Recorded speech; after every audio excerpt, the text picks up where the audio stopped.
সম্মানিত প্রিয় বন্ধুরা, কষ্টের জীবনটা যে কত বড় ভয়ঙ্কর একটা জীবন, যাদের জীবনে কষ্ট জর্জরিত তারা ছাড়া আর কেউ বুঝবে না। সুতরাং আপনার জীবনকে যদি আপনি ভবিষ্যতে সেই কষ্ট, সেই ভয়ানক জায়গাতে যদি আপনি নিয়ে যেতে না চান, তাহলে আজকে আপনি নিজেকেই পরিবর্তন করার সিদ্ধান্ত নেন।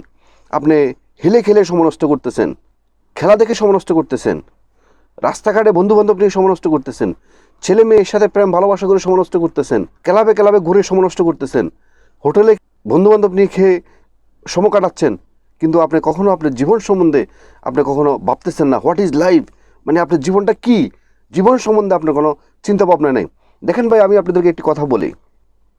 আজকের ভিডিওটি অনেক গুরুত্বপূর্ণ, একটি মোটিভেশনাল। কথাগুলো মনোযোগ দিয়ে শুনেন। আপনাকে পৃথিবীতে আপনার বাবা মা যখন, আপনার বাবা মার মাধ্যমে যখন আপনি পৃথিবীতে এসছেন, তার মানে হচ্ছে যে আপনার বাবা মা সাথে আপনার সাথে অস্তিত্বের সাথে একটা ইনভলভমেন্ট হয়ে গেছে। তারা যখন বৃদ্ধ হবে তাদেরকে আপনি কিন্তু দেখতে হবে। তারা কিন্তু আপনার জন্য অনেক কষ্ট করছে, মাথার গাম পায়ে ফেলে আপনি কিন্তু বড় করতেছে বা বড় করছে। তাহলে আপনি তাদের জন্য কি করলেন? তাদের বৃদ্ধ অবস্থায় তাদেরকে আপনি কী সহযোগিতা করবেন? আপনি কি এটা চিন্তা করছেন? করেননি। হেলে খেলে সময় নষ্ট করতেছেন। মানে সমস্ত পরিস্থিতিকে ঠিক আছে চলক না, যাক না, দেখা যাক কী হবে, এই যে দেখা যাক বলে বলে আপনি যে সময় নষ্ট করে ফেলতেছেন। আপনার বয়স দেখা যাচ্ছে 20 বছর হয়ে গেছে, 25 বছর হয়ে গেছে, 30 বছর হয়ে গেছে, আপনার বিয়ের সময় চলে যাচ্ছে, কিন্তু আপনি এখনও কোনো সিদ্ধান্ত নিতে পারেননি। আপনি এখনও কী করবেন এখনও পর্যন্ত সিদ্ধান্ত নিতে পারতেছেন না। কিন্তু আপনি কি ভেবে দেখছেন আপনার উপরে যে পুরো একটা পরিবার ডিপেন্ড করতেছে, আপনার বাবা মা আপনার উপরে ডিপেন্ড করতেছে। আজকে যদি আপনার বাবা মাকে যদি আপনি না দেখতে পারেন, না দেখেন, না খাওয়ান, না ফরান, তাহলে তো আপনার সমাজে আপনি মুখ দেখাতে পারবেন না, আল্লাহর কাছে জবাব দিতে পারবেন না। ঠিক আছে, আপনি আপনার বাবা মাকে দেখতেছেন না, খাওয়াবেন না, যা ইচ্ছে তাই বাবা আপনি চলতেছেন। 2 দিন পরে যে আপনি বিয়ে করবেন, তখন তাদেরকে কি খাওয়াবে? ঠিক আছে, আপনার বাবা মা তাদেরকে খাওয়াবে, কিন্তু যখন আপনার বাবা মা থাকবে না তখন তাদেরকে কে খাওয়াবে? এগুলো কি চিন্তা করছেন আপনি? আপনাকে এগুলো চিন্তা করা এখন থেকে উচিত। আপনি যেরকম আপনার বাবা মার উপরে ডিপেন্ড করতেছেন, আপনার বউ বাচ্চাতে আপনার উপর একসময় ডিপেন্ড করবে, তখন আপনি কি করবেন? দেখা যাচ্ছে আপনি কোনো কিছু চিন্তা করতেছেন না, আপনার ভিতরে কোনো, আপনার শরীরের মধ্যে কোনো জোশ আসতেছে না, কোনো রকম অ্যাকশন আসতেছে না যে আপনি কী করবেন। আপনি ভাবতেছেন যে না, এভাবে মনে জীবনটা চলবে। নো, এভাবে জীবন কখনো চলবে না। একটা সময় যখন শেষ হয়ে যাবে, আপনার বন্ধুবান্ধবরা আপনার সামনে দিয়ে মোটরসাইকেল দিয়ে সাত করে চলে যাবে, প্রাইভেট কার নিয়ে সাত করে চলে যাবে। তাদের কাছে গাড়ি থাকবে, বাড়ি থাকবে, নারী থাকবে, তাদের কাছে সমস্ত কিছু থাকবে, সমস্ত সুখ তাদের কাছে থাকবে, কিন্তু আপনার কাছে কিছু থাকবে না। সেই যে রাস্তার পাশে বসে বসে বন্ধুবান্ধব নিয়ে সময় নষ্ট করছেন, মোবাইল নিয়ে সময় নষ্ট করছেন, মোবাইলকে স্টল করে করে সময় নষ্ট করছেন, সেজন্য কিন্তু আপনি দায়ী। যখন আপনার সামনে আপনার ক্লাসমেট, ইয়ারমেট, বন্ধুবান্ধব যখন এভাবে যখন নিজেকে প্রতিষ্ঠিত করে যখন আপনার সামনের দিকে যাবে, তখন আপনার কাছে কেমন লাগবে? হ্যাঁ, হয়তো আপনার কাছে কিছুই মনে হবে না, আপনার কাছে হয়তো মনে হবে যে নর্মাল। নো ভাই, আমি জানি যারা পরিস্থিতিকে দেখার পরেও যারা স্বাভাবিক থাকে, তাদের শরীরে কোনো কথা বলে না, রক্ত সঞ্চালন করে না, জেগে ওঠে না, ওই সমস্ত মানুষগুলো কীরকম হয় জানেন? ওই সমস্ত মানুষগুলো হয় যারা নেকেশ ছবি করে, তাদের যেরকম চোখে লজ্জা থাকে না, কর্মহীন মানুষ, এরকম তাদের চোখে লজ্জা থাকে না। আপনার বন্ধুবান্ধব সবাই প্রতিষ্ঠিত হয়ে গেছে, তারা তাদের বাবা মাকে লালন পালন করতেছে, সামাজিকভাবে তারা প্রতিষ্ঠিত, অর্থনৈতিকভাবে প্রতিষ্ঠিত, কিন্তু আপনার কাছে কিন্তু এটা কোনো ব্যাপারে মনে হচ্ছে না। ওকে ফাইন, কোনো কিছু আপনার কাছে ব্যাপার মনে হচ্ছে না। যখন আপনি বিবাহ করবেন, যখন আপনার সন্তান দুনিয়াতে আসবে, তখন আপনি কি করবেন?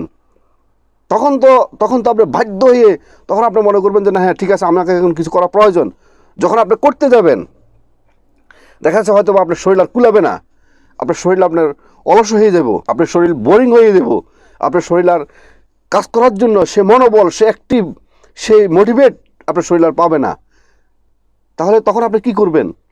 সেজন্য ভাই বলবো আপনাদেরকে, আজকের পর থেকে আর বসে না থাকে আপনার বাবা মার কথা চিন্তা করেন, আপনার পরিবারের কথা চিন্তা করেন, আপনার দেশের কথা বাদ দেন, সমাজের কথা বাদ দেন, অন্তত মিনিমাম আপনার বাবা মার কথা চিন্তা করেন। আপনার বাবা মা আপনাকে এই দুনিয়াতে আনার পিছনে তাদের একটা স্বার্থ সংশ্লিষ্টতা অবশ্যই আছে, আপনার একটা সামাজিক দায়বদ্ধতা আপনার আছে। আপনার বাবা মাকে আপনাকে লালন পালন করতে হবে বড় বৃদ্ধ হওয়ার পরে। আপনি অন্তত এদিকে তাকাইয়ে আপনার যে আপনার মায়ের দুধ পান করে যে আপনি বড় হয়েছেন, সেইটা ঋণ পরিশোধ করার জন্য হলেও আপনাকে জেগে উঠতে হবে, আপনার ভিতরে আগুন জ্বালিয়ে দেন। আপনার ভিতরে কি কমতি আছে সেটাকে আপনি ফিল আপ করেন। আপনি একটা লক্ষ্য স্থির করেন। লক্ষ্য স্থির করে আপনি নিজেকে মোটিভেট নিয়ে সামনের দিকে এগিয়ে যান। আর নিজেকে মনে করেন যে আমি পৃথিবীর সবচেয়ে সেরা একটা ব্যক্তি, আমি কেন পারবো না, 10 জন যদি পারে আমি কেন পারবো না, এই কথা বলে আপনি সামনের দিকে এগিয়ে যান। আপনার ভবিষ্যতে আপনার পরিবার আসতেছে, আপনার ওয়াইফ আসতেছে, আপনার বাচ্চা কাচ্চা আসতেছে, এবং আপনার বাবা মাকে আপনাকে দেখতে হবে। এরা সামাজিক দায়বদ্ধতা, এদেরকে কখনো আপনি বাদ দিতে পারবেন না। আপনি একা একা সন্ন্যাসীর মতো ঘুরতে পারেন, কিন্তু আপনি যখন এদের সাথে যখন আপনি সম্পৃক্ততা চলে আসছে, যখন এদের সাথে যখন আপনি সম্পৃক্ত হয়ে গেছেন, তখন আপনার সন্ন্যাসী হন আর যেটাই হন, এটা কখনো সমাজ মানবে না। এটা সামাজিক দায়বদ্ধতা, এটা আপনাকে করতে হবে, তাদের দায়িত্ব পালন করতে হবে আপনাকে। তো সুতরাং ভাই, আজকের ভিডিওটি দেখার পর থেকে আপনার গায়ের মধ্যে আগুন ধরিয়ে দিন। জীবনকে সামনের দিকে এগিয়ে নেওয়ার জন্য একটা প্রস্তুতি নেন।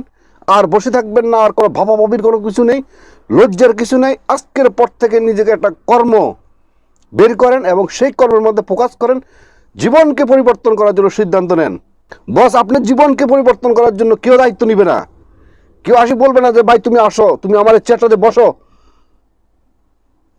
তোমাকে আমি স্টাবলিশ করে দিব। এটা দায়িত্ব কেউ নিবে না। সবাই সবার কাজে নিয়ে ব্যস্ত। আমি তো বিদেশে আছি, বিদেশে দেখছি বাপের বিষয় নিয়ে ব্যস্ত, ছেলের বিষয় নিয়ে ব্যস্ত, স্ত্রী বিষয় নিয়ে ব্যস্ত, সবাই সবার কাজে ব্যস্ত। শুধুমাত্র আমরা বাঙালি বিশেষ করে আমরা অনেক আবেগ আপ্লুত, আমরা আবেগের বেলা বাসি যে একজন ইনকাম করলে আমরা 10 জনের সেই ইনকাম থেকে খাচ্ছি। নো ভাই, এটা এই পৃথিবীর কোনো নিয়ম নাই। এই পৃথিবীতে এরকম কোনো নিয়ম নাই, কোনো সিস্টেম নাই। শুধু একমাত্র বাঙালিদের মধ্যে এই সিস্টেম আছে। সেজন্য কিন্তু আজকে বাঙালি এত অধপতন। সেজন্য কিন্তু আজকে বাঙালি দেখা যায় চোখের পানি ফেলতেছে। আপনার যখন 30-40 বছর হয়ে যাব, তখন আপনার চোখের পানি কেউ দেখবে না। আপনি কাঁদতে পারবেন, অজরে চোখের পানি ফেলতে পারবেন, এটা কখনো কেউ দেখবে না।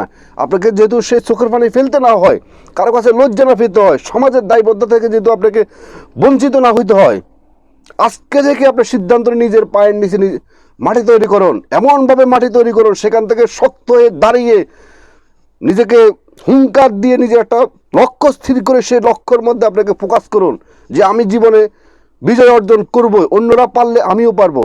এই সংকল্প নিয়ে সামনের দিকে দুর্বার গতিতে এগিয়ে যান। ইনশাল্লাহ I can very well understand আপনি আপনার জীবনকে পরিবর্তন করতে পারবেন। আর যারা আজকের পর থেকে যারা বেকার আছেন বা নিজেকে হেলায় খেলায় সমালোচনা করতেছেন, কমেন্টস করবেন যে ভাই আমি আজকের পর থেকে কর্ম শুরু করে দিব। তো আজকের মতো ভিডিওটি এখানে শেষ করলাম। ভিডিওটি যদি আপনাদের ভালো লেগে থাকে তাহলে অবশ্যই একটা লাইক করবেন, একটা কমেন্টস করবেন, এবং যিনারা নতুন অবশ্যই মিয়াজি ফিলোসফি চ্যানেলকে সাবস্ক্রাইব করে অল নোটিফিকেশন অন করে রাখবেন এই ধরনের নতুন মোটিভেশনাল ভিডিও পেতে। এবং যিনারা আগে সাবস্ক্রাইব করছেন আপনাদেরকে অন্তরস্থল থেকে অসংখ্য ধন্যবাদ।